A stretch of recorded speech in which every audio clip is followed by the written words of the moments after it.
ফলতার নির্বাচন থেকে তৃণমূল কংগ্রেস প্রার্থী জাহাঙ্গীর খান নিজেকে প্রত্যাহার করে নিলেন।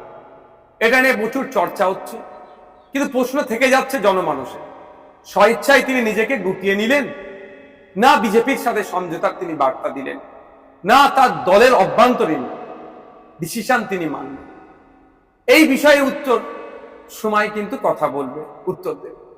কিন্তু আমার একটা জিনিস থেকে যাচ্ছে, আমার মনে হয় দুটো জিনিস খুব হতে পারে।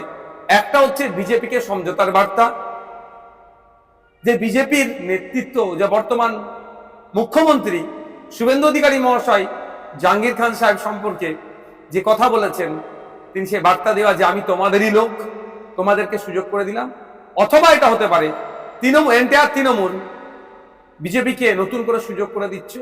অথবা এটাও হতে পারে যে তৃণমূল কংগ্রেস দেখছে যে এই নির্বাচনে ফলতা থেকে 1, 2, 3 কোনো মতেই আসতে পারবে না, 4 বা 5-এ থাকবে। সেই জন্যই নতুন করে আমার মুখ থুবড়ে পড়লে পার্টি ঘুরে দাঁড়াবার আর কোনো জায়গায় থাকবে না।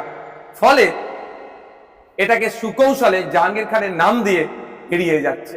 তবে সময় কথা বলবে।